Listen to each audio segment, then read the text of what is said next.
Another episode of The Fire Caves, a Star Trek Deep Space Nine podcast. I'm one of your hosts, Perry. And I'm your host, David. Tonight we're talking about Season 3, Episode 14, Heart of Stone.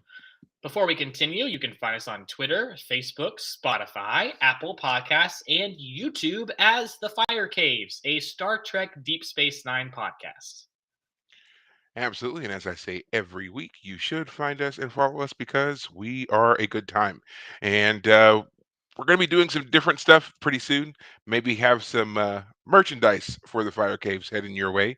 So if you want to get a couple of things when we put all that together, the only way I've decided that you're going to be able to do so is through Twitter. So trying to break things up a bit to just, kind of spread us out. Mhm. So yeah, just follow us and you will see all the links that you'll need to when that stuff comes up, and you can be the first to get yourself some official Fire Caves merchandise. Woohoo! All right. Yeah, Perry, I just want to quickly suggest this is one of the items, right? The little mug with the Fire Caves on it. Absolutely. Yeah, you Yes, sent this our to me. I was our like, let's coffee go. mug. Yeah, Yes. yeah, it's wonderful. I've been using it. It doesn't quite fit in my car's cup holder as well as I would hope, but I've definitely been using it just around the house. It's a lovely size, not too big. I think I told you when you sent it to me, it's like just a size like that for a mug, or at least one of Hmm. the coolers, tumblers. And so, Mm. yeah, for anyone who needs a nice, not too big, but like a decent coffee sized mug, fantastic, fantastic. Yeah, when I was looking at him and picking out the design, I when I saw that size of the cup, to me it was just like the quintessential like captain's mug, right? You couldn't have something really big on the bridge. You need something that's kind of compact and you can, carry around, but also you can move away quickly when the action happens. So Right. that was my thought process behind getting it, giving you something that is efficient and obviously holds your coffee, right? I didn't think Right. about cars for some reason. I was like, nope, this would be in your office, whatever. But yeah, anyway, all that to say, there will be options available soon. So Right. again, we're on Twitter, we're on Facebook, we're on YouTube, we're anywhere you can listen to podcasts. I do it on Spotify as the Fire Caves, a Star Trek Deep Space Nine podcast.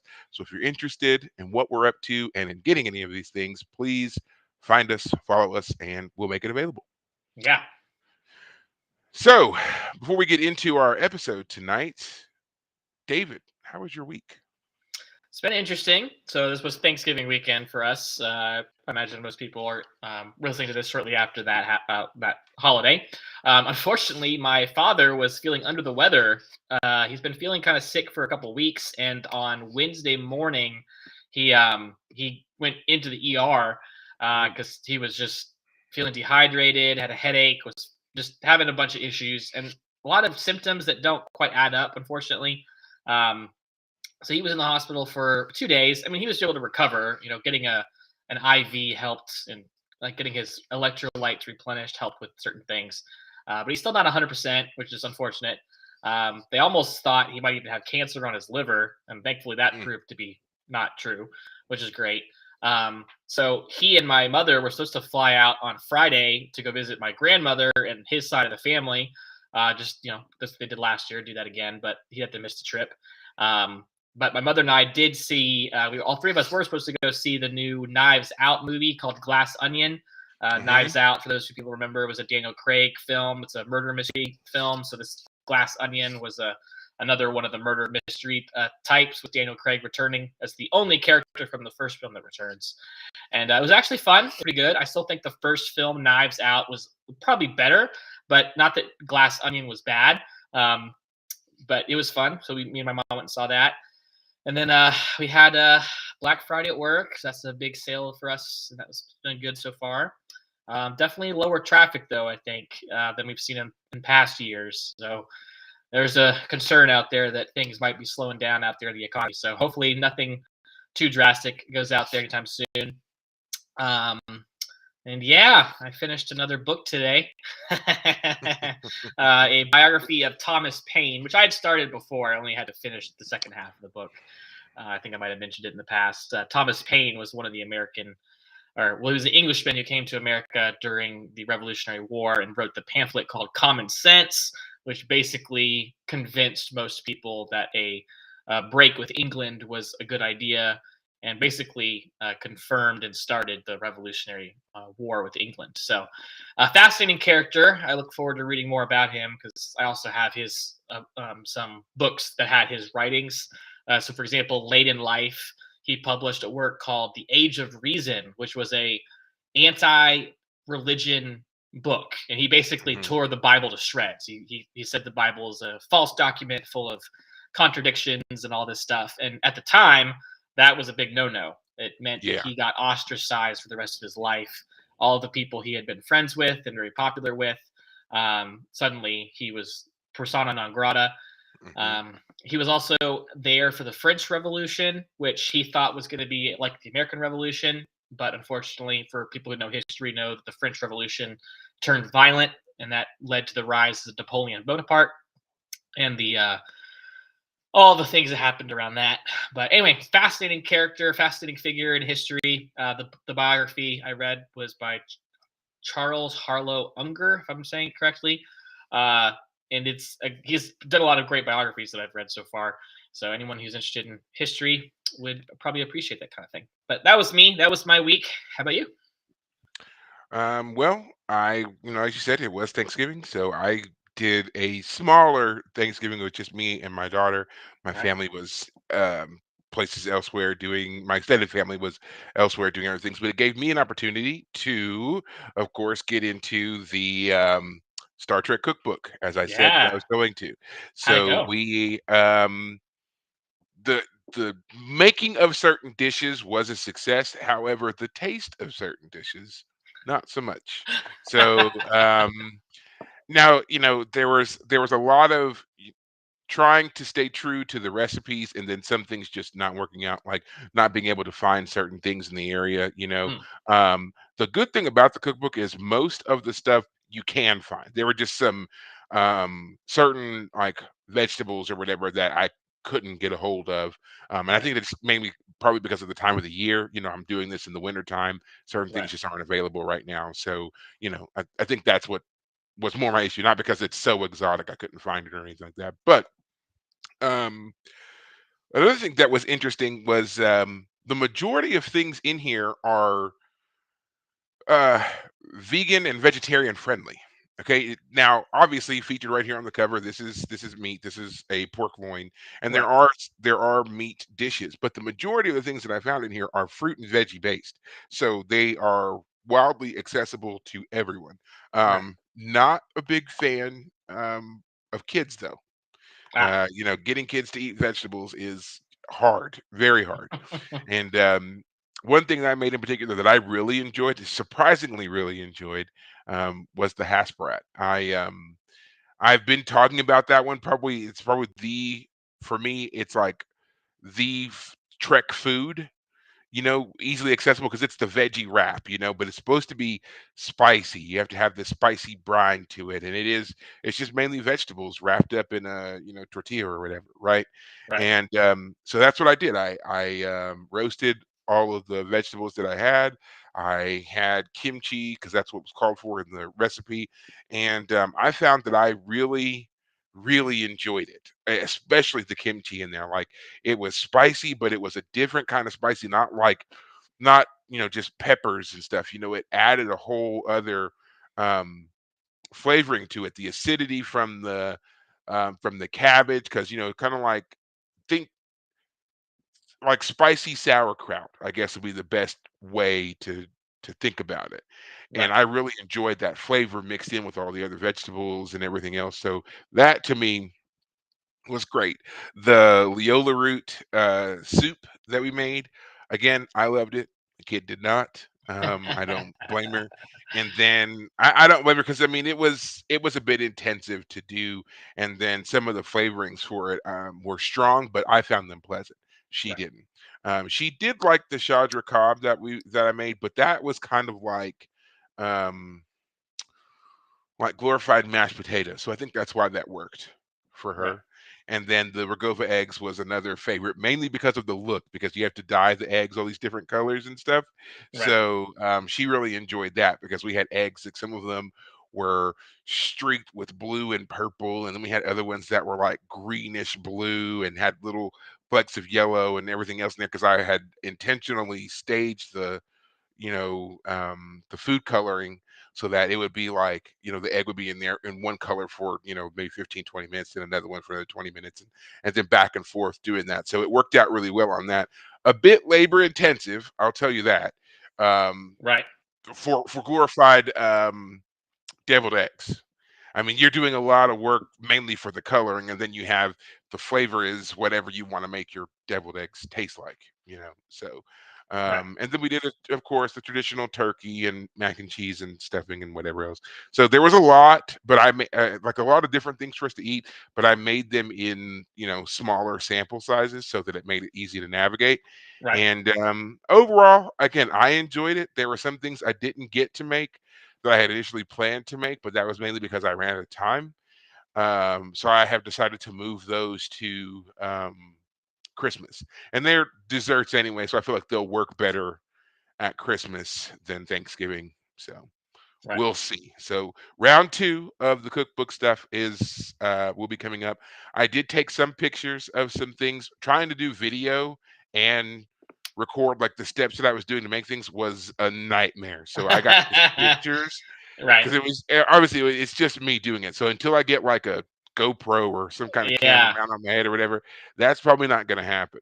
Yeah. A Um, lot of those kitchen shows or cooking shows will have like a camera above the food, again yeah. on it, one on the person so they can talk to the Hmm. camera, and then like maybe one on the side to like give you a different angle. But yeah, I can imagine Yeah. trying to work that is probably pretty hard. Yeah, trying this, I did try. I did try to film some things, and it just did not turn out very well. I didn't have Right. anything I could really prop the camera and mount it to very well, and then lighting was an issue at one point, and so I was just like, "Look, here's some quick pics. I'm gonna post them to our Facebook page. So if you want to see what the Hasperat looked like and what the Leola root suit, those two are my favorites.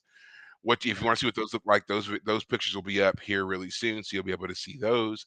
Right. And I'm not going to put the recipes out only because this is coming from the official cookbook, and I don't feel it's right for me to copy their recipe and put it out there like that. If Oh you yeah, want it, that's yeah, that's fair. Yeah, you got to yeah, try if it and you find out. yeah, if you want it, go buy it. I think the author was at one point giving out like bits and pieces of recipes on Twitter. Right. So just if you want to find her and do that, then that's fine. But I'm not going to do that. I'm just going to Right. show you. Here's what I made following her recipe. Gotcha. There it is. Yeah, Um, that's great. yeah, I also finished a book. Good. Finally Yes. finished the first one. I Woohoo. finally got it done, and I have begun, of course, the second one. Yeah. So I'm into it. We are coming right along, and I'm quite ecstatic about that. I loved the first book. Went back and watched a Yeah. couple episodes of the first season Yeah. again, just Hmm. to kind of be in that again. But I definitely love the first book. Already looking forward to the second book. Already enjoying the second book. Um, the getting into the stuff about Bobby, and getting that perspective of hers, which I felt like I didn't realize how much I felt like it was limited in the show, and Yeah. now we're getting so much more. And then there are some differences. There are some things that they've already done in what I've read so far that are different in the book than what we saw in the TV show. But Yes. again, I appreciate those differences that I've seen so far. Yes. I So totally I'm agree. enjoying it. I'm Yeah. enjoying it. So Yeah. um, I'm telling you, I mean, we've been doing those after dark episodes, and we've talked about the yeah. Expanse on there. I'm like, we need to do like a Deep Space Nine show and an Expanse show. Just straight up, just go ahead and do the book versus TV show version because man, I love the show. I'm loving the books. Yeah, it's fantastic. We it may come to that. I don't know. I mean, I'm certainly not opposed. I enjoy talking about it.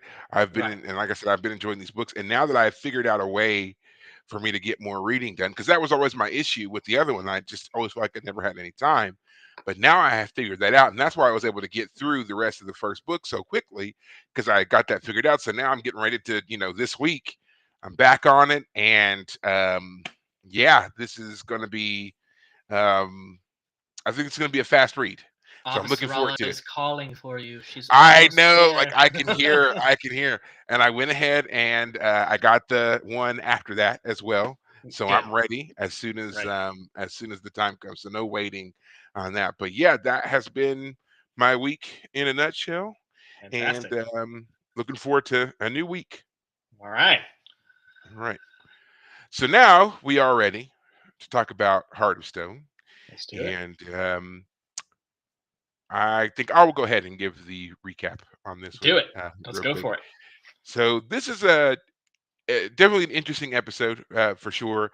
We get some big reveals here in this episode from a couple of characters, really, and it's the first show that I feel like where both the A story and the B story could have both qualified as A stories. Like typically you have an A story that's obviously the primary, right? And then the B Right. story is kind of like supplementary to this. But in this episode, I feel like the B story was just as important and impactful, if not more so, than the A story.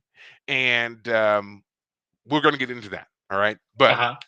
for a quick summation, episode starts on a runabout. We see Kira and Odo, and they're coming back from a Bajoran colony, and Odo seems to be a bit, upset with Kira. He's annoyed with her, and she's trying to figure out why. And it tells her that it had something to do with somebody had invited them to dinner, and she had turned down the invitation without speaking to him, and this kind of hurt his feelings a little bit. Our gruff and tumble security guard is deep in his feelings on this ride back. So while they're on their way, again, they're kind of working through this and everything, and they get notice that a ship has been attacked by a Maquis raider. They're the only ship that seems to be in the area to answer the distress call. They recognize that the ship that was attacked is okay, so they're going to go after the raider. They set off after the raider, and it ends up um, crashing on this rogue planet, right? And there's a bunch of caves and whatever else, and so they in their quest to both arrest the Maquis Raider pilot and also make sure they were okay, they beam down to they go down to the planet's surface. They can't beam down. None of Right. their equipment works. Nothing is Right. working there. Right. So they again land to go looking for this criminal. Right. And in the process of looking for the criminal, Kira's foot gets stuck in some crystal and she Right. can't free it. And so then they're trying to free her foot from the crystal, and everything they do seems to make the situation worse. He beats on it with a rock, nothing happens. She shoots it with her phaser, that causes it to grow, and then over time, it's just growing more and more up her body, which Right. is also squeezing her, Right. suffocating her. So Yes. she's not just being encased; she's being suffocated. So Odo tries different ways to free her from it. At one point, he goes back to the runabout to launch a communications buoy and to get some equipment and all that stuff. And then on his way back, he hears phaser fire. Turns out that the criminal they had been chasing had stumbled into the cave where Kira was, took some shots at her at a surprise, and then darted off. Right. Odo sets up some equipment. He's trying to find the right I think he says like oscillating frequency of the crystal to make it basically Shatter. vibrate and shatter. Yeah. And he tells a very interesting story about some Nausicaans breaking into a bank, which again we'll get to later. I thought that was interesting, but Right. he sets this equipment up. He starts the generator to do its thing, but it doesn't work. No matter how many sequences it runs through, it never seems to be working. Um, Kira is slowly suffocating, and the caves are also shaking. They're seismically active, and Right. the caves are in there. They're worried that the cave is going to collapse before he can free her anyway. So she orders him to leave. He refuses. There's a weird back and forth about why won't he leave until finally he admits that the reason he won't leave her is because he's in love with her, and he has been in love with her for some time. She tells him that she loves him as well, and this kind of sets off red flags in Odo's mind.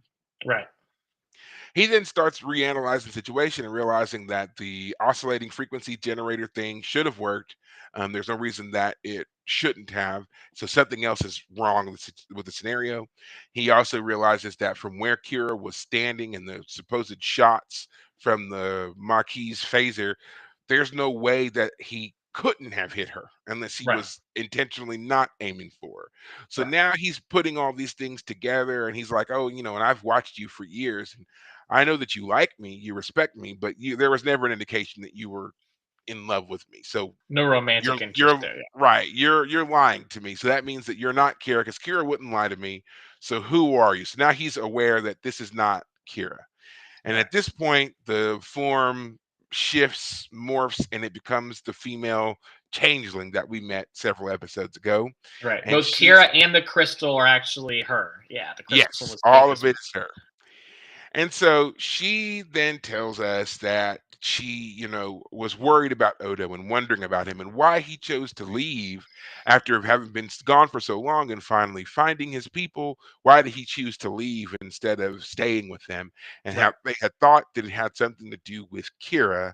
And so they were trying to figure out, she was trying to figure out what that was. And now she knew he was in love with her. And she tells him all the stuff about how Kira, they're solids, they're not going to feel the same and all the other kind of stuff. And he's just like, where's Kira? And she's not going to tell him at first. And then he's like, I'll shoot you, basically. And she's like, no changing has ever harmed another. And he says, there's always a first time. And points that phaser at her for dramatic effect. And then she tells him, yeah, Kira's in a stasis pod around the corner, right. basically. So before the caves collapse, she beams out. He goes and finds Kira. They make their way back to the runabout. They get back to the station, and Kira's asking, like, why did she impersonate me? And he's like, well, it could have been anybody. You were the one in the shuttlecraft with me, which makes sense. You're the Right. only one that was in the shuttlecraft with me, so of course that's why she impersonated you. But the real reason she impersonated you was because they knew there was feelings there, Right. and they were Yeah, he trying to doesn't discover. say that, but we know that as the audience. Right, Right. Yeah. right. So then our B plot is Cisco sitting in his office, and Nog is trying to get in. And O'Brien tells him Nog's waiting for him. He agrees to see Nog. Nog comes in, drops a big pile of latinum on his desk, and he's like, I'm officially, according to Ferengi culture, I'm officially a man. And upon entering adulthood, we're required to purchase an apprenticeship from a a leader of Respected. some kind, a Yeah. respected elder, whatever. And he says, and I've chosen you. So of course Cisco's kind of taken aback by this, and he's just like, not really sure, whatever. And Nog's like, I'll convince you, you'll see.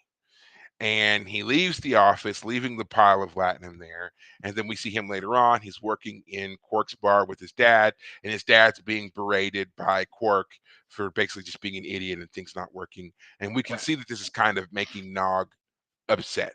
Right. Quark leaves. His father, Rom, leaves.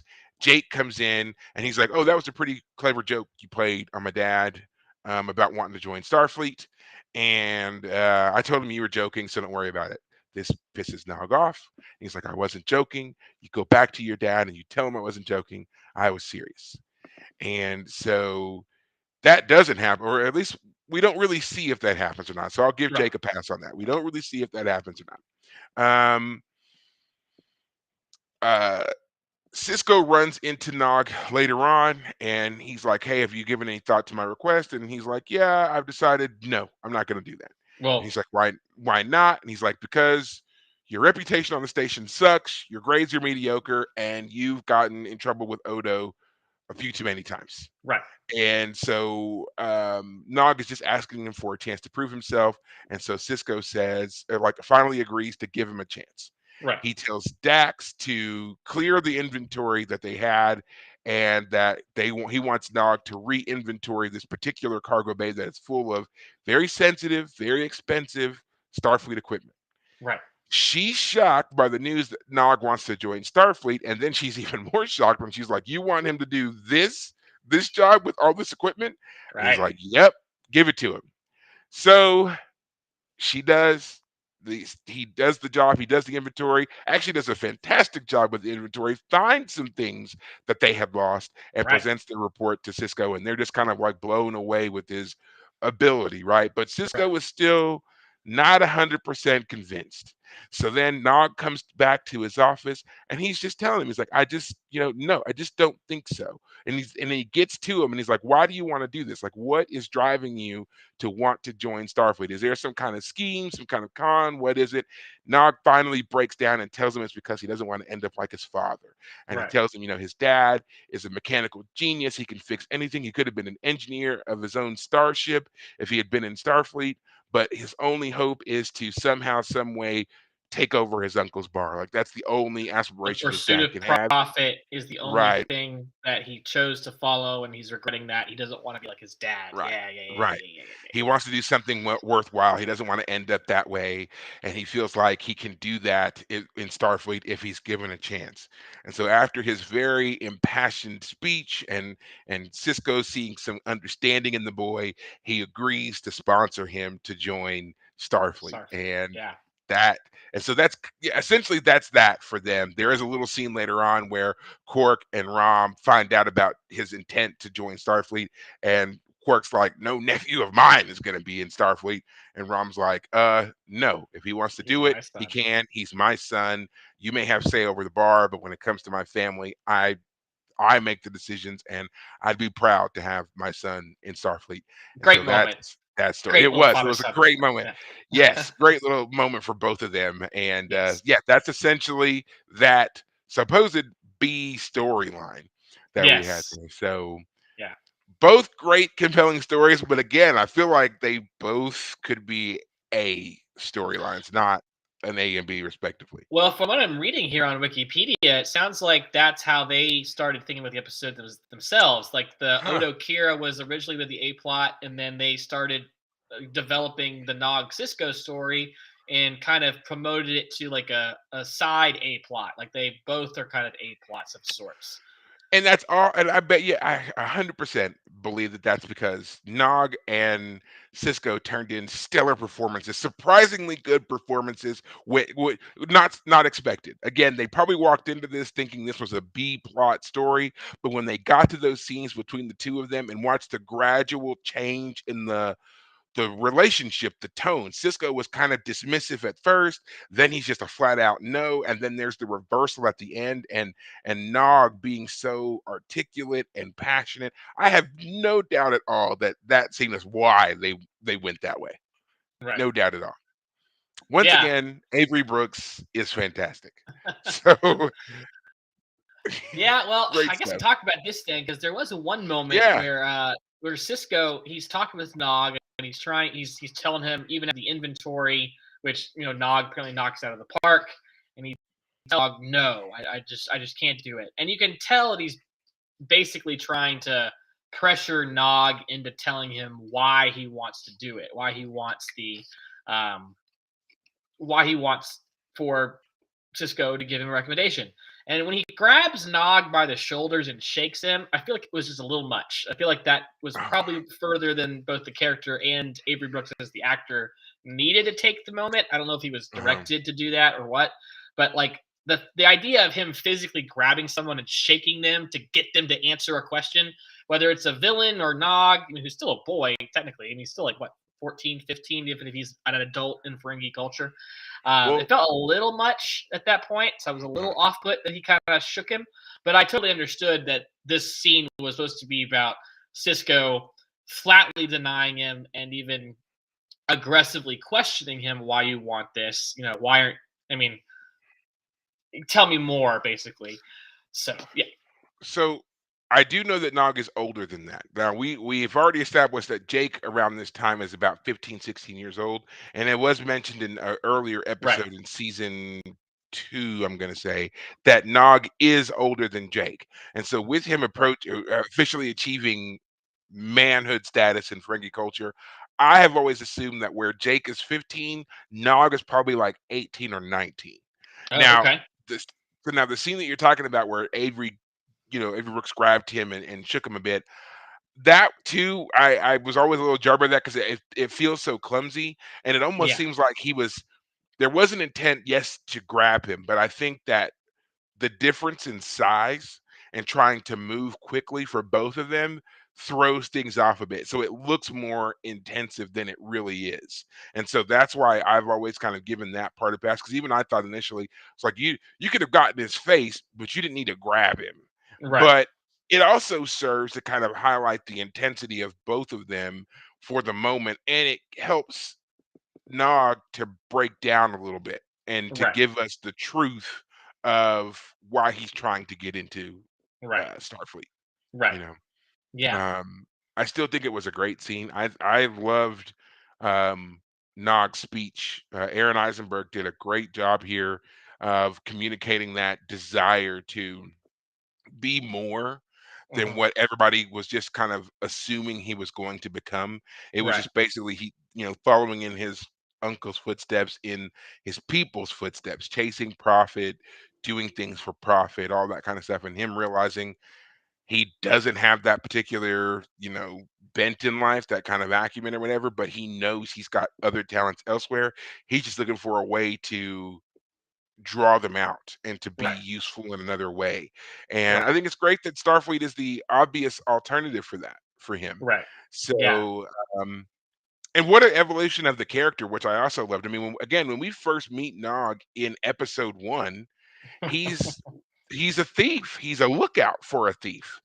And we've now watched him go from being, a thief and a scoundrel, basically, running around, getting in trouble, to being in school, being taught to read.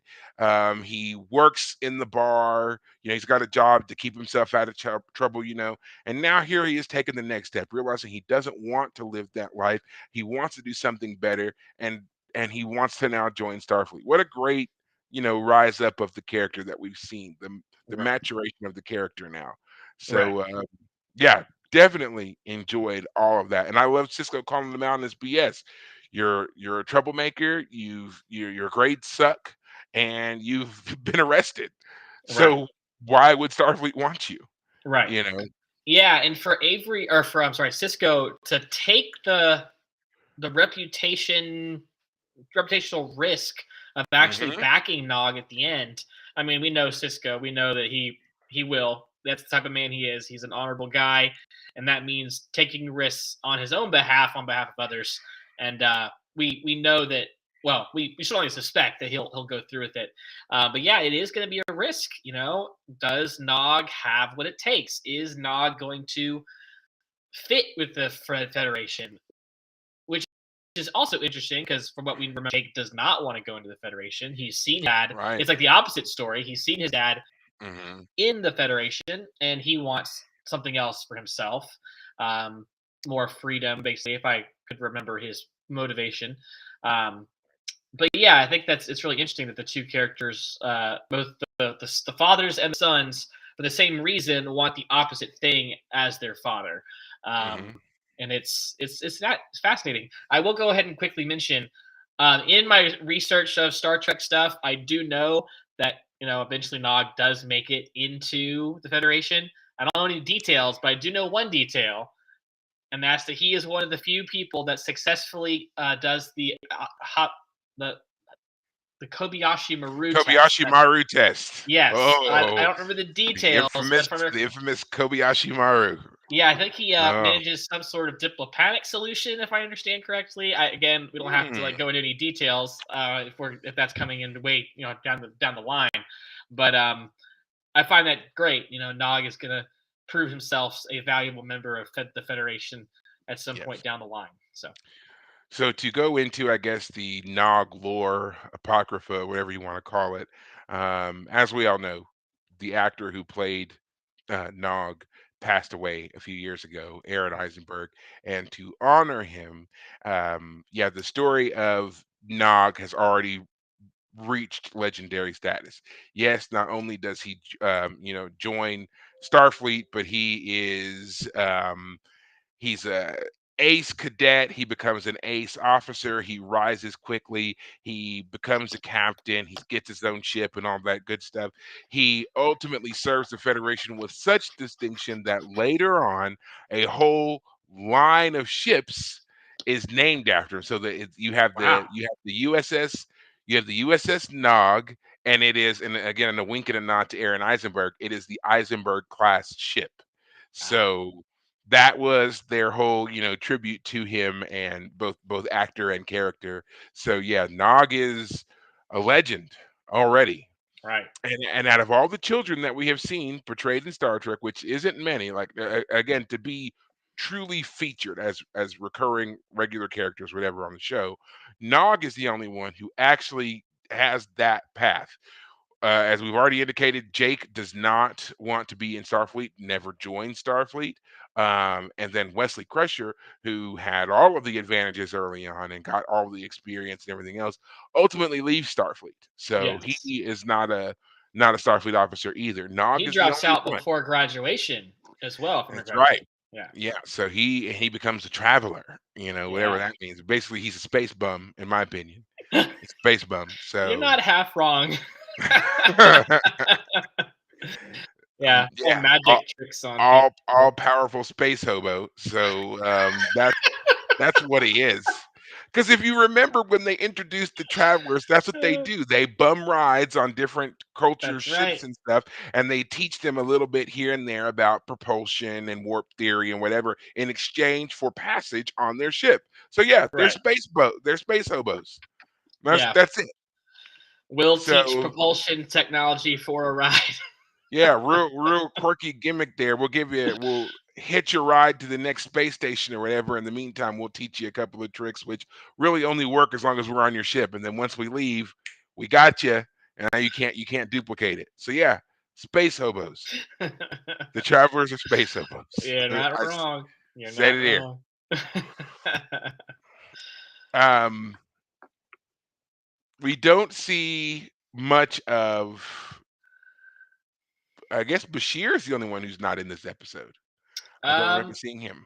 I think he's in one scene for a moment saying, "Oh, he's talking with Cisco at one point about there's some alien male who's pregnant with Palps or That's right, that's right, the ensign who was budding, who's, I yes, guess that's it, some budding. ensign Yes, who's a asexual reproducing creature, and so right. he needs larger quarters, and they Yeah, had brought him some baby clothes they for would the be. new ones that Yes, were coming. that's That's right. correct. So, Yeah, yes, that's the we only did see scene. him in And yeah. Dax is only in it in so much as she is with Cisco with giving Nog his assignment about the inventory, Mhm. and O'Brien is only in it in so much as that he's the one who calls into Cisco to say Nog is here at the beginning of the episode looking for you. So You yeah, know, those three characters have minimal parts in this episode. Go ahead. it always makes me wonder, though, like and I'm sure this is covered somewhere, but you're a part of an ensemble cast, which means you have to be on set like every day, whether the episode's about you or features you a lot or not. You have Right. to be on set. You If have they to be call for you, dressed. say, "Hey, Right. we just wrote a line. We need you to go do it." Yeah. Because and especially on something like this, because you're on a ship, you're on a station, whatever, so your population is contained. So if you were there in the beginning, unless your character died, you have to be there Right. consistently throughout the thing. I always found that interesting, and I always wondered if it was challenging for them to know they still had to wake up at like 4 a.m. to drive to the set, to get in makeup and costume and all that stuff, just to film a 3-minute scene, and then they're just hanging out all day. Right. Like, are you getting paid for the full day? Are you just paid for the scene that you were in? Like, I always wondered like those questions because I guess that's how like my mind works with my job and everything like that. Like, Right. if I'm clocked in, even if I'm not doing anything, I'm still getting paid. So Right. I'm wondering, is it the same is true of them? Like they clocked in at 5, but they finished their filming at 7:30. So now are they just collecting a paycheck while they munch on the stuff at the craft service table? Well, You I know? imagine the main actors probably have just a flat salary, but yeah, any of the background people, they're hourly on some level, I'm sure. Right. I mean, I'm not saying I would knock it. I mean, I get to dress up and be in the costume, and then I just hang out and kind of do laps around the promenade all Right. day, right? So that you kind of appear in background scenes and everything. I would Right. do it. I would Yeah. definitely do it. But Yeah. yeah, like O'Brien, for example, we saw him in the beginning. Again, he's ushering Nog in, but we don't really see him ever again. So Right. like, he got up, he got dressed, he's there. Like, what's he doing the rest of the day?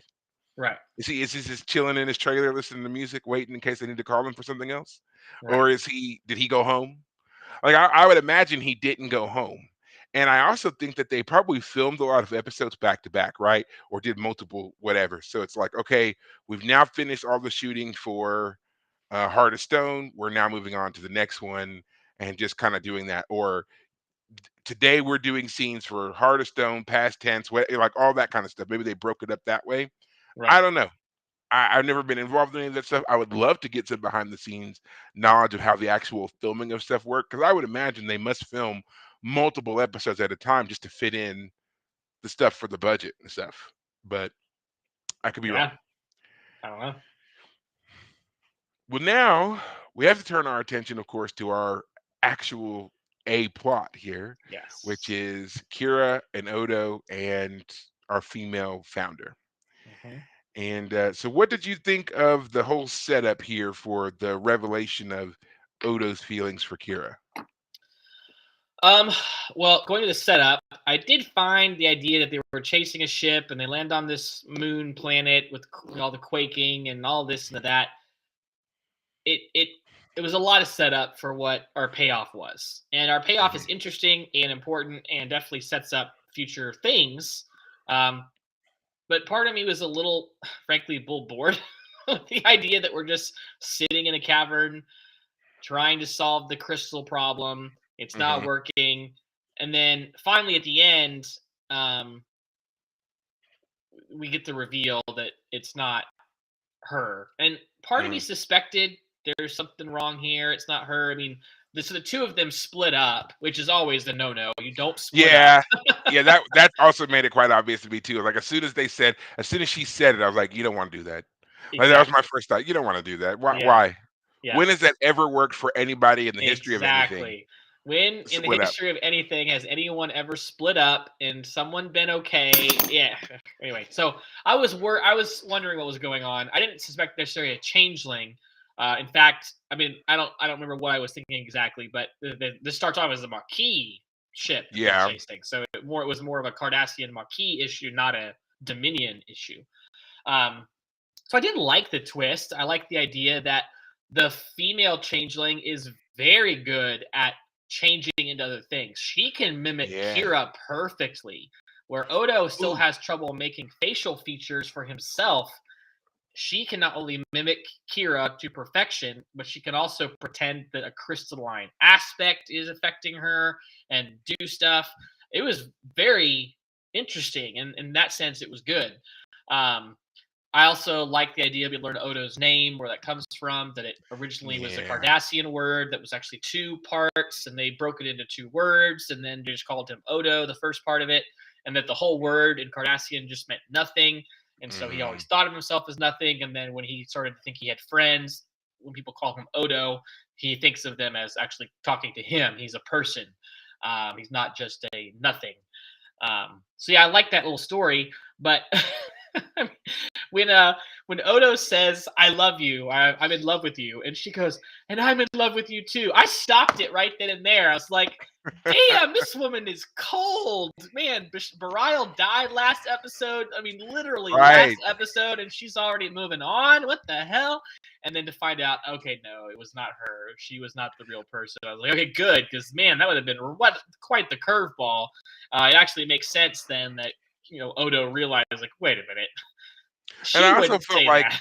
I also feel like her saying "I'm in love with you too," it was delivered poorly, which I always chalked up to it's because it's supposed to be anyway, the Yes. female changing. So it totally sounded flat. It lacked any kind of sincerity, in my opinion. Right. Like I didn't I can remember even the first time when I watched it when she said it, I didn't believe it. And Right. so I was just like, yeah, no, something's not right here. This Right. isn't whatever. And then, later on to find out what's going on was, yeah, of course, like, oh, okay. Um, really crappy for the female changeling to say it as further manipulation of Odo. It was like, what was your end game here? Because you if he did what you asked Right. and left you to die, then what would have happened? Kira would have died in the cavern somewhere, the real Right. Kira. He would have left, and then what were you hoping to gain out of that? Right. So We'll I see. thought it was a stupid thing for the founders to be doing to find out about Odo, especially when it's clear that Odo is still very much into his people, and there would have been plenty of other ways for them to um, learn something like this about him without Right. it being this kind of cloak and dagger BS Yes. subterfuge. I agree. I agree. It felt very cloak and dagger, as you just put it. The other thing Yeah. that I was thinking about is this plot line requires us to basically be in one room. So there's, if you've ever watched the show Community, there's the the bottle episode, which talks, Also, uh-huh. yeah, the idea that we're going to do all the action, all of the storytelling in one place. It's budget saving, and according to Wikipedia, they were trying to do some budget saving here. But Yes. I mean, all of the CGI they had to do in this episode probably bumped that back up again real quick.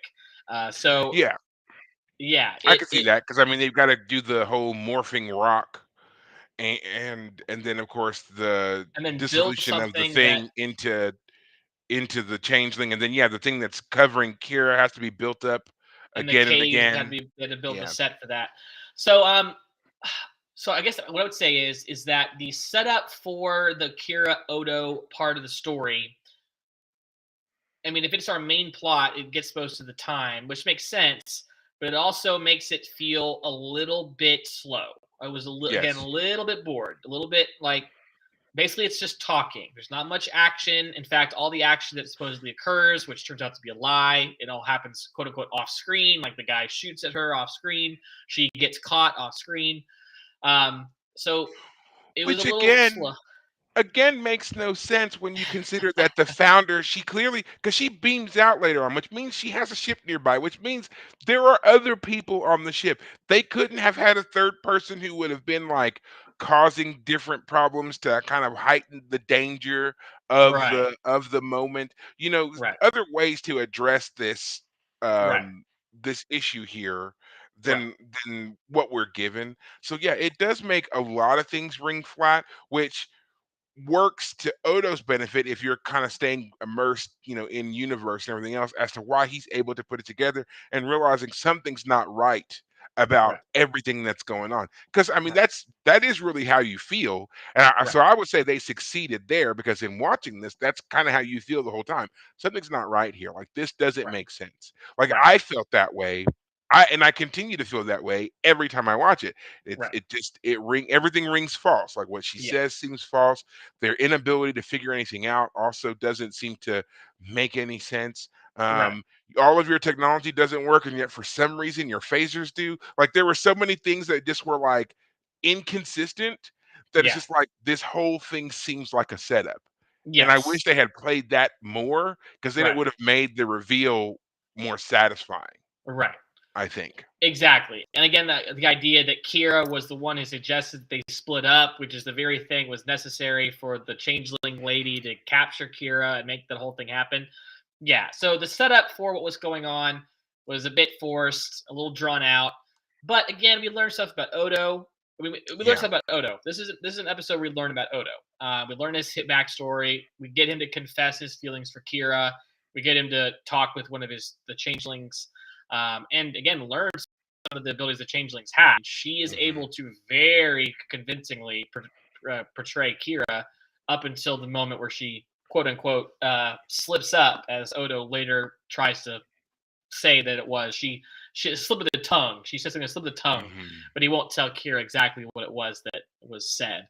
Um, yeah, and again, that moment when when the Kira says it, it's like, dang, this woman is cold hearted. She just Barial just died. Like, what is Just going on? died. Just But died. so when it was revealed that it was her, I was like, okay, all right, okay, that makes more sense. But yeah, yeah, S So overall, I would say that I did for me, it's like a twofold because, like, again, I can remember when I first watched this episode and, you know, I felt for Odo here because he's kind of wrapped up in the moment and he makes this big reveal, and we get a lot of reveals about him. We learn you know, he's not the stick in the mud that he was kind of portrayed as, you know, this stiff-backed individual. He goes white water rafting with Chief O'Brien and sings sea shanties, as he calls oh them. right, yes, Um, he obviously is in love with Kira, but also like the whole establishment, like you said, of his name and the story behind it. It's a Cardassian word that means nothing. The Bajorans split it up into a Bajoran name, and how he's taken that to mean going from it means nothing, that I am nothing, to I'm me. Like this is who I right, am. When they say Odo, they mean me. They don't right, mean nothing. They mean yeah, and there's respect behind it.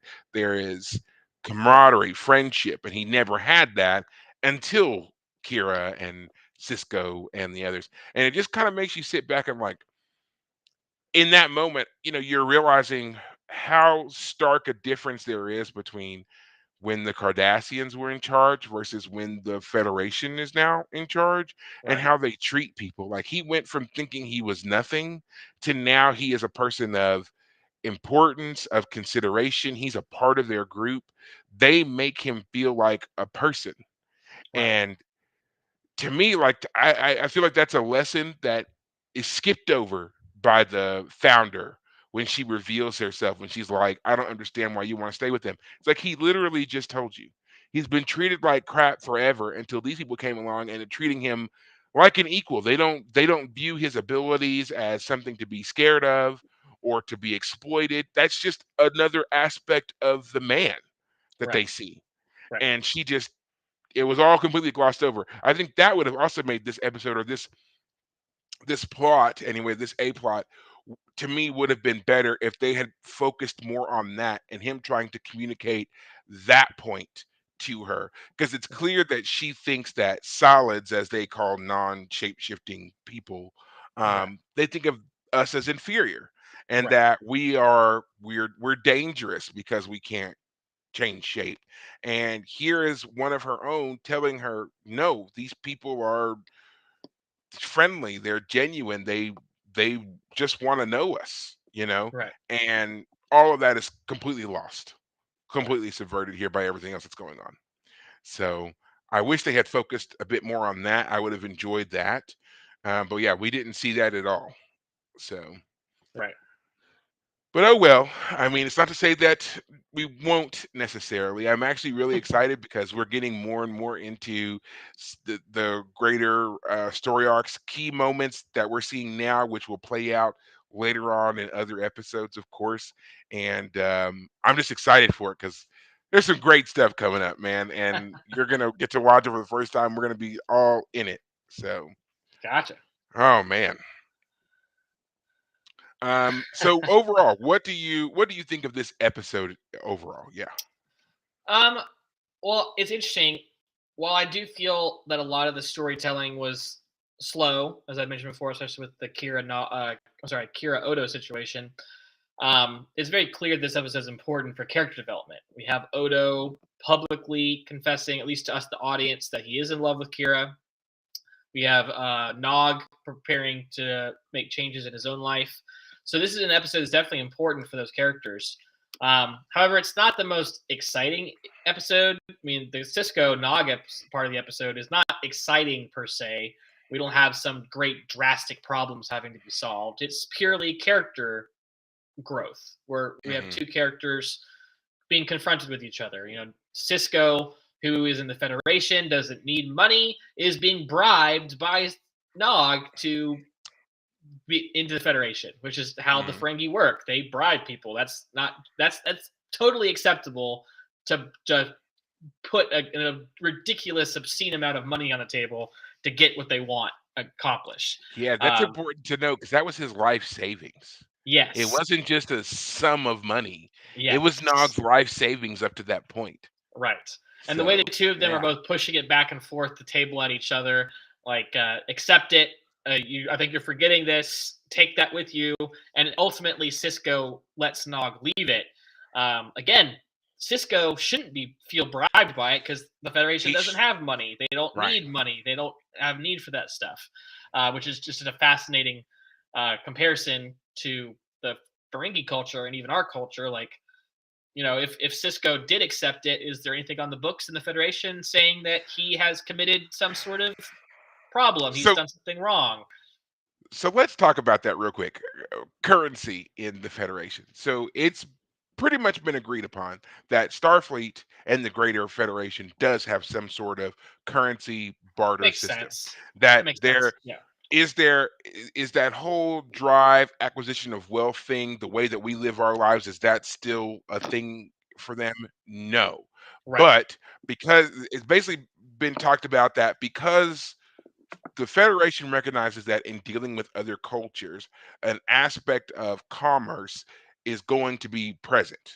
Right. So, in order to deal with that, they have come up with ways to interact with other societies on those levels when necessary.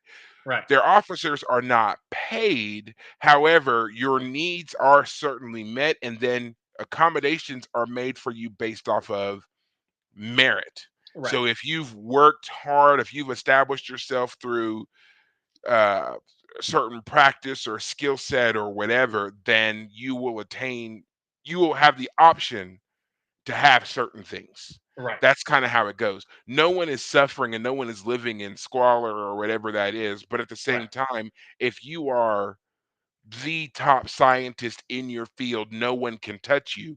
Yes, you are given certain privileges that the next Right. scientist down doesn't have. But at the same time, that next scientist down that they have every opportunity and every ability to make themselves better and to Right. collaborate and work with the other person's better. There's no stopping of that Right. whatsoever. Yeah, Um, it's a fascinating idea. If what we yeah, can use with money is to buy the things we need and want, and we remove the need aspect, we no longer have needs that need to be met with by money. We can get the food and housing, etc. we need, and it's just wants. Like there's the episode where Data is kidnapped on TNG by the collector guy, hmm the criminal guy who collects things, and Faggio, so Kivas yeah, Faggio. and so that guy is wealthy in the sense that he has collected things, and I think it's monetary as well. But I don't remember the episode well Yeah, enough. But he has an unimaginable wealth. And then right, by the end of the episode, it's all been stripped away, and he's left with nothing. exactly, right. So, So there is still the want aspect of money and what it can get you. So again, the question that is not directly asked, but certainly you can start exploring is: was Cisco being forced into a position of compromise by allowing Nog to leave the gold press Latinum?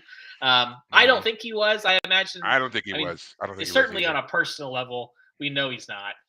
If anything, he'll he'll just keep it in the back room and use it to bribe Quark in some point in the I was gonna future. say that I was gonna say, and most likely he just turned it over to some organization that could have used it, some kind of charitable organization that could have used it. Exactly. I mean, And I part of me does yeah, hope. I mean, it sounds like from what you just said, it doesn't happen. Part of me does hope that he holds on to it, and then when Quark is begging him for something or he needs something from Quark, he's gonna use it to turn it around right back on Quark. But I don't know. It sounds like that. I guess I won't mean, happen.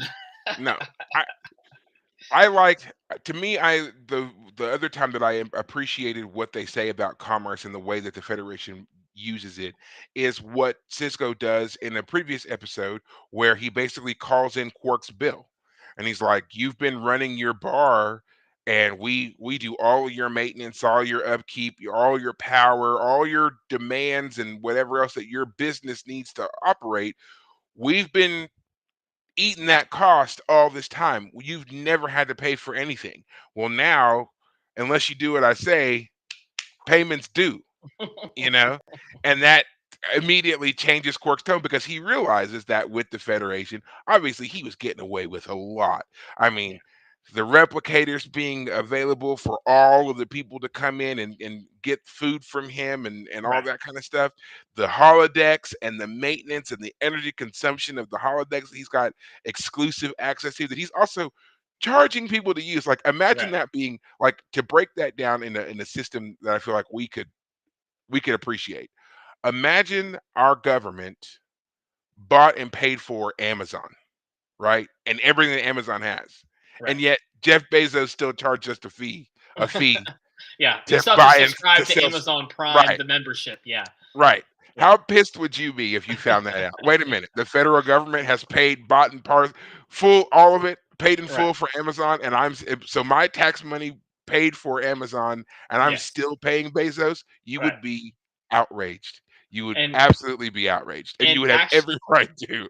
and actually this is great. It brings up the point that Rom is trying to fix one of the replicators for Quark, Mhm. and Rom says, if you keep running these 24/7, they're going to keep breaking down. And Quark is like, well, then you should have fixed it already. And apparently, in the contract Quark has with Rom, it says everything is your fault. Like Everything that breaks is Rom's fault. That's in his exactly. contract. And Rom, like, is submissive and bends over, and he Mhm, just and he takes just it from accepts it. Quark. Yeah, just And that's accepts it. and that's why we know that Nog is not going to follow in Rom's footsteps as he Mhm. sees that. But yeah, it's a great point. Not only is Quark getting free, you know, Everything. everything, but he's Free got his everything. own brother running the actual part of the job that requires some other sort of maintenance along the way. And if it isn't fixed by the end of the day, I'm taking it out of your wages, is what he tells him. Mhm. So, So it's yeah, his business is 100% profit.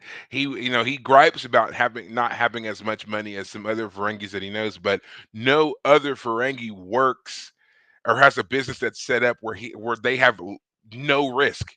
He right, has literally no risk. Not only does he have built-in energy for free, maintenance for free, he also has built-in security for free.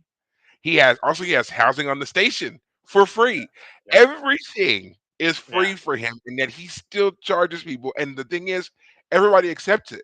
Like right, that's the other part. Like I don't like we have not seen a Starfleet officer officially pay for anything in right. Quarks yet, right? But if I was a Starfleet officer and I walked in and I ordered a sandwich and he was like, "That'll be 450," I'd be like, excuse me, are your lights on? All right, that's my sandwich, and walk out. Right, Absolutely. yeah, So it's an amazing concept, sure, but I wish I wish at some point they would address how currency, barter system, whatever it is, works within the Federation, not Federation to yes, Klingon, Federation to Romulan, but within the Federation. How do you procure goods and whatever else for your homes? Because I mean, we've seen some of the Starfleet apartments of various officers and stuff, and they all have these very ornate collections of something, right, books, sculptures, various artworks. How did they get that? Did right. they find it themselves and just polish it up and put it in there? Did somebody give it to them? How did they get these things? And I do want that to be Right. addressed at some point. Don't know if it ever will be, but again, I would love it if it was. Right. Right. Yeah, I agree. So, any final thoughts on Heart of Stone before we close it out for the evening? Yeah, as the Wikipedia article I'm looking at says, this episode is very important for Nog and Odo, and therefore is important for anyone who is interested in those characters to watch this episode. But I think once you have watched it, it is in a sense kind of skippable. Uh, Not because I it's a can do bad that. episode, but simply because it's not quite as, I don't know, fun, interesting, exciting as some other episodes can be. Okay. So yeah, not bad, but eh. And I will say, as another little tidbit of behind the scenes information to know, this episode marks yet another in which Kira is enclosed or encased in something which played into her struggles with claustrophobia. She did not like having to be bricked up into this horrible stone mold, just like when the episode in Second Skin, when she had to wear the uh, Cardassian prosthetic, she did not enjoy that at all. So Right. she said there was a struggle here in this episode as well, having to basically sit as this thing is encased around her. So she did not Okay. enjoy that. I can imagine. Hopefully, Yeah. hopefully they move away from things like that. But we'll see. We'll see. Still got Um, 3.5 more seasons to go. oh yeah. But I will 4.5. almost agree on whether or not this episode is overall skippable, simply because the part with Nog and his development, I think, is crucial to what you see of the character later on in the show. As I kind of gave spoilers as to the legendary status that Nog achieves, but you see all of that really play out here by the end of Deep Space Nine. So it's very important that we see, like, this is kind of the launching point. This is that kicking off moment. He is now fully matured to a point that he has earned the recommendation of a Federation officer, which is required for any non-Federation person, not Right. a person from a non-Federation world. Right. In order to join Starfleet, they need to have that sponsorship from a command level officer. So that Right. was crucial to him achieving his next step and going into to get to his goal of joining Starfleet. So that's why I say it's not entirely skippable, because without this, there would be none of the other things that come after it. So Yeah, definitely yeah, true. Definitely true. Yeah, I can tell that's going to be the case. Yeah. yeah. Well, guys, I think that's going to be it for us here on this episode of The Fire Caves, a Star Trek Deep Space Nine podcast. Please remember that you can find us and follow us on all of the various platforms and listen to us anywhere you listen to podcasts. As I said earlier, I happen to do it on Spotify. We would, of course, love to hear from you. So check us out again, Facebook, Twitter, and now YouTube, where you can watch our live broadcasts and then rewatch them or whatever it is that you want to do. You can leave comments there, of course. And as we say always, just be courteous, be polite, and we'll get back to you as soon as we can. But until next week, take care of yourselves. Thanks, guys.